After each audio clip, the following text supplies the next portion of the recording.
आरोग्य सेवा ही प्रत्येक नागरिकाचा मूलभूत हक्क, पण जर रुग्णालयच वीज नसल्याने ठप्प झालं तर रुग्णांचा जीव धोक्यात येतो।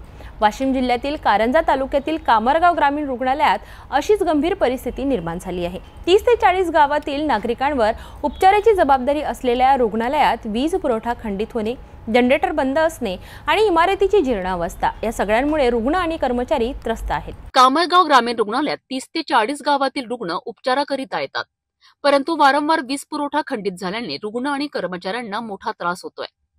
एक्स-रे मशीन, ओपीडी, इतर वैद्यकीय यंत्रे वारंवार बंद पडतात। 25 ऑगस्ट रोजी रुग्णालयाला जनरेटर मिळालं, परंतु डिझेलसाठी शासकीय निधी मंजूर झाला नाही। निधी नसल्याने जनरेटर बंदच, त्यामुळे आपत्कालीन सेवांवर परिणाम होतोय। रुग्णालयाची इमारतही निष्क्रिय आहे, छत गळतंय, पाणी टपकतंय, कर्मचाऱ्यांना अक्षरशः रुग्णांचा जीव मुठीत धरून उपचार करावे लागत आहेत। गावकऱ्यांनी रुग्णालयाचे स्थलांतर कामरगाव बचत गटाच्या इमारतीत करण्याची मागणी केली आहे, परंतु ती इमारत गेल्या 1 वर्षांपासून अपूर्णच आहे। काम पूर्ण होण्यासाठी अजून किती दिवस लागतील हा प्रश्न आहे।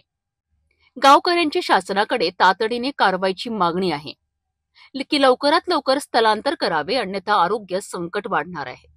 रुग्णालय म्हणजे नागरिकांचा जीव वाचवण्याचं ठिकाण, पण जर तेच ठिकाण धोकादायक बनलं तर समाजासाठी मोठा आरोग्य संकट आहे।